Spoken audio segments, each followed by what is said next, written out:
नमस्कार. मी Mahesh Kulkarni, senior programmer, Swami Ramanand तीर्थ मराठवाडा विद्यापीठ. विद्यार्थी मित्रांनो, आज मी तुम्हाला ऑनलाईन कन्व्होकेशन फॉर्म कसा भरायचा याच्याबद्दल माहिती देणार आहे. तर आपण बघू की ऑनलाईन कन्व्होकेशन फॉर्म कसा भरला जातो.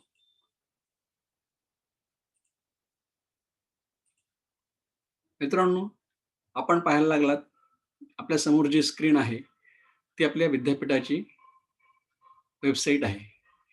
या वेबसाईटवर आपण काय केलेलं आहे, ऑनलाईन फॉर्म जो आहे भरायचा आपल्याला, त्याची लिंक दिलेली आहे. त्यातली पहिली लिंक आपल्याला इथे सरळ मिळतीये. Apply online for 23rd convocation. इथे जर आपण क्लिक केलं, तर आपण डायरेक्ट त्या साइटवर जाऊ शकता.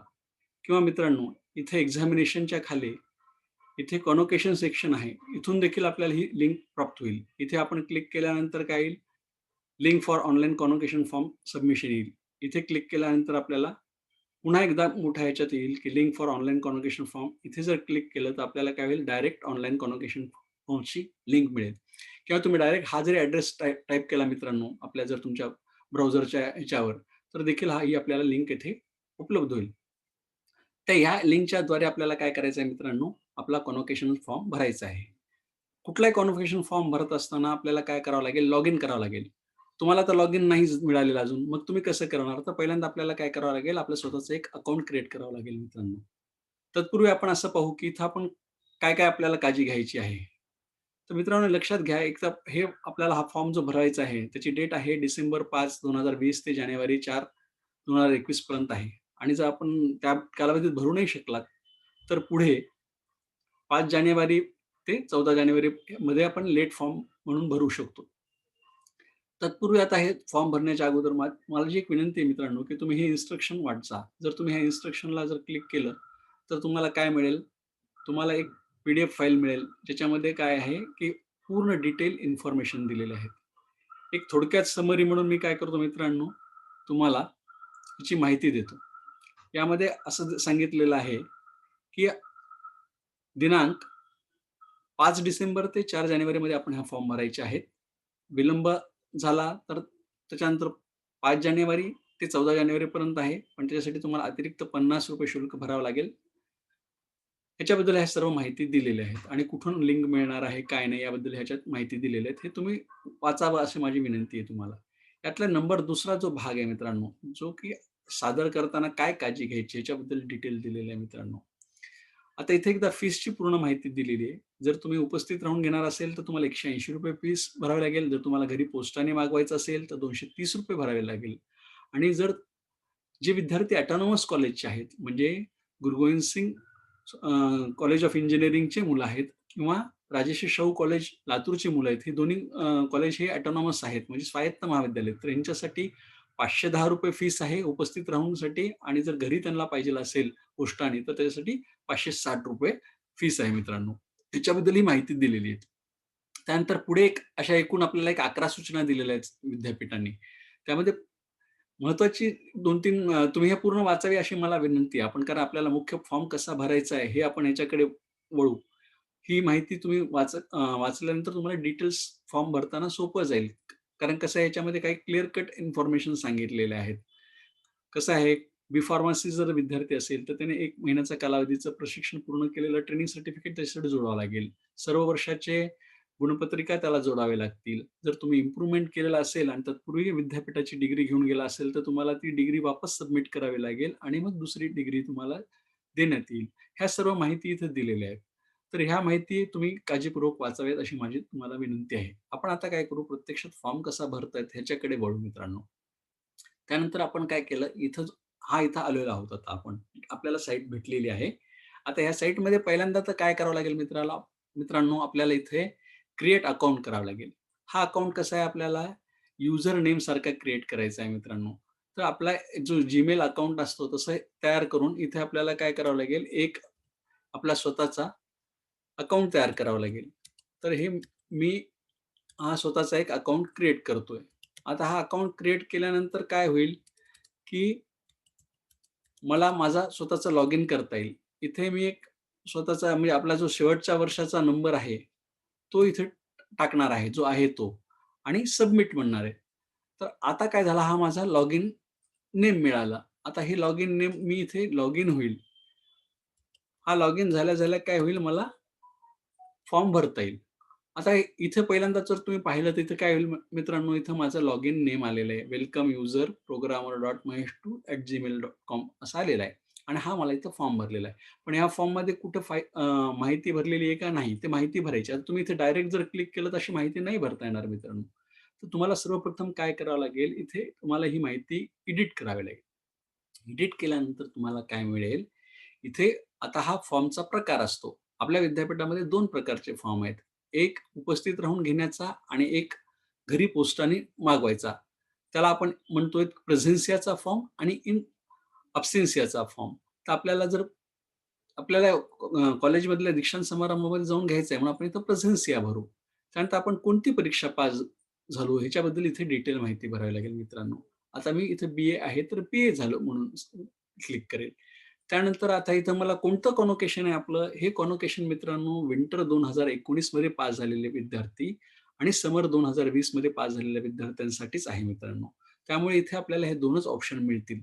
बाकीचे जे जुने पास झालेले आहेत, त्यांना जुनं आवेदनपत्र विद्यापीठात सादर करावं लागेल आणि त्याच्यानंतर त्यांची डिग्री मिळेल मित्रांनो. तर हे लक्षात घ्या, की हा फॉर्म फक्त विंटर 2019 आणि समर 2020 मध्ये पास झालेल्या मुलांसाठीच आहे. त्यानंतर आपल्याला आपला ग्रेड काय मिळालेला आहे, तो आपल्याला इथे ग्रेड टाकावा लागेल. आणि जर आपल्याला आपला मार्क मेमो ग्रेडचा नसेल, फर्स्ट क्लास, सेकंड क्लासचा असेल, तर आपल्याला इथे काय म्हणावं लागेल, नॉन ॲप्लिकेबल म्हणावं लागेल. आणि इथे काय म्हणावं लागेल आपल्याला, आपला क्लासचा असल्यामुळे आपण फर्स्ट क्लास विथ डिस्टिंक्शनमध्ये पास झालो असं म्हणू. त्यानंतर हा माझा बी-ए थर्ड इयरच्या 6व्या सेमिस्टरचा सीट नंबर असेल. त्याच्यानंतर जर एम-ए असेल, तर मी सेकंड इयरचा 4थ्या सेमिस्टरचा इथे सीट नंबर असेल. म्हणजे अंतिम वर्षाचा सीट नंबर इथे टाकायचा आहे मित्रांनो.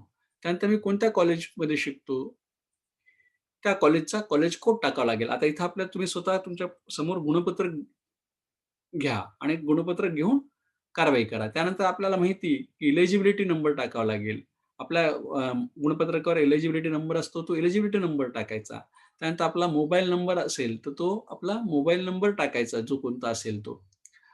त्यानंतर इथं ऑलरेडी टाकलेला असल्यामुळे इथं मी मोबाईल नंबर टाकतो. त्यानंतर हा माझा इथे जो कोणता हे असेल, इथे काळजीपूर्वक भरा. दुसऱ्याचा डाटा येऊ नये. आपला जो असेल तोच डाटा आला पाहिजे, ह्याची काळजी तुम्ही घ्या. त्यानंतर इथं जो आपला कोणता ईमेल असेल, तो ईमेल टाका. स्वतःचं नाव टाका. त्यानंतर आपले ऑप्शन विषय असतील, ते ऑप्शन विषय टाका. त्यानंतर आपला ॲड्रेस पूर्णपणे भरा. हा ॲड्रेस पूर्ण भरा. आपण जिथे कुठे असेल तर पूर्ण हे इथे टायपिंग करा हे. मी ऑलरेडी इथे भरलेलं असलेल्यामुळे हा पुन्हा-पुन्हा इथे येत आहे. पूर्ण इथं तुम्ही हा अशा रीतीने फॉर्म्स करा. हा फॉर्म केल्यानंतर तुम्हाला इथे काय होईल, सेव्ह म्हणा. सेव्ह झाल्यानंतर आता तुम्हाला इथे पूर्ण माहिती दिसायला लागली, की हे प्रेझेन्सी आहे. समर 2020 मध्ये पास झालोय. ग्रेड आपल्याला ॲप्लिकेबल नाहीये. आपण फर्स्ट क्लास विथ डिस्टिंक्शनमध्ये पास झालो. ही सर्व माहिती आपल्याला इथे दिसेल. ही माहिती दिसल्यानंतर आपल्याला दुसरं काम काय करायचं आहे मित्रांनो, की पहिल्यांदा मग आपल्याला काय करायचं आता आपल्याला आपला फोटो अपलोड करायचा आहे मित्रांनो. तर आपण इथे फोटोमध्ये क्लिक केल्यानंतर आपल्याला ही स्क्रीन मिळेल. आपला फोटो हा साधारणतः पासपोर्ट साइजचा असावा, पण तो स्कॅन केल्यानंतर अत्यंत कमी छोट्या किलोबाइट्समध्ये झाला पाहिजे. ह्याची तुम्ही काळजी घ्या. जसा 12वी वगैरे आपण भरत होतो, त्याच्यात तो साइज कमीत कमी साइजमध्ये असावा तो. त्याची साइज मोठी असू नये, ह्याची काळजी घ्या. आणि हा फॉर्म तुम्ही काय करा, इथे लोड करा. त्यानंतर मी काय करेल, इथं हा फॉर्म घेण्यासाठी क्लिक करेल. इथं केल्यानंतर मला काय मिळेल, की आपला जो कुठे आहे आपल्या कॉम्प्युटरचा, तो तयार होईल. माझा फॉर्म हा इथे इमेजमध्ये आहे मित्रांनो. तर मी हा इथला माझा जो आहे, हा फॉर्म काय करतो, इथे लोड करतो. हा इथं आल्यानंतर इथं माझ्या फाईलचं नाव आलं. मी इथे काय म्हणणार, सेव्ह म्हणणार. सेव्ह म्हटल्यानंतर काय होईल, इथे माझ्याकडे इमेज अपलोड सक्सेसफुली म्हणून माझी इथे इमेज डिस्प्ले होईल. जोपर्यंत इथे इमेज डिस्प्ले होणार नाही, तोपर्यंत असं समजायचं, की आपला फॉर्म अपलोड नीट झालेला नाहीये. त्याची ती काळजी करायची आणि एकदा काय इमेज इथे अपलोड झाल्यानंतर काय करायचं आपल्याला होम बटन दाबायचं आहे. होम बटन दाबायचं आहे किंवा इथे होम दाबायचं आहे. कारण आपण हा फॉर्म ऑलरेडी सेव्ह केलेला आहे. त्यामुळे पुन्हा सेव्ह करायची गरज नाही. आपल्या इथे डिस्प्ले झाला म्हणजे हा सेव्ह झालेला आहे. आणि मग आपण काय करणार इथं होमचं बटन दाबणार. म्हणजे आता काय झालं माझा फोटो पण अपलोड झालेला आहे आणि माझा हा फॉर्म पण पूर्ण अपलोड झालेला आहे. आता मी हा फॉर्म कुठे पाहणार? तर मी इथे प्रिंट सेक्शनमध्ये जाऊन पाहणार. इथे मी प्रिंट सेक्शनला जेव्हा पाहील, तर मला काय दिसेल इथं प्रिंटिंग मिळेल. हा इथं माझा फोटो आलेला आहे. हा फोटो येणं अत्यंत गरजेचं आहे मित्रांनो. त्यानंतर इथं आपल्याला पूर्ण ह्या फॉर्ममध्ये माहिती दिलेली आहे, की याच्यामध्ये लिहिलेलं आहे कॉन्व्होकेशन फॉर्म कोणता होता, आपण प्रेझेन्सियाचा भरला होता. आपला सीट नंबर हा होता. त्याच्यानंतर आपला एलिजिबिलिटी इथं दाखवल्याप्रमाणे आहे. इथं नाव आहे. आपण कोणतं होतो, बी-एचं होतो. First class with distinction pass झालो. ग्रेडिंग आपल्याला ॲप्लिकेबल नव्हती. अशी सगळी सर्व माहिती इथे कशी आहे मित्रांनो, उपलब्ध करून दिलेली आहे. आपल्या इथं पूर्ण ॲड्रेस दिलेला आहे. तर त्याच्यानंतर आता आपल्याला ही जी आहे इथं तर इथं फीसबद्दल डिटेल्स आहेत. आपण फीस भरली का मित्रांनो? नाही. तर फीस कुठे भरायची आपल्याला? हा फॉर्म आपल्याला आपल्या कॉलेजमध्ये नेऊन सबमिट करायचा आहे. तत्पूर्वी आपल्याला काय करायचं आहे? आपल्याला इथं आपलं स्वतःचं मराठीत नाव लिहायचं आहे मित्रांनो. इथं आपलं स्वतःची सिग्नेचर करायची आहे. त्याच्यानंतर आपल्या कॉलेजमध्ये गेल्यानंतर आपल्या कॉलेजच्या इथं लिहिलेलं आहे. कुणाकडनं अटेस्टेशन करायचंय? आपल्या कॉलेजचे प्रिन्सिपल, टीचर्स जे कोणी असतील किंवा कॅम्पसमधले आमचे टीचर्स असतील, डायरेक्टर असतील, त्यांच्या आपल्याला काय करायची इथं सिग्नेचर घ्यायची आहे आणि त्यांची इथं सही घ्यायची आहे. त्यांचं नाव पण लिहायचं इथं.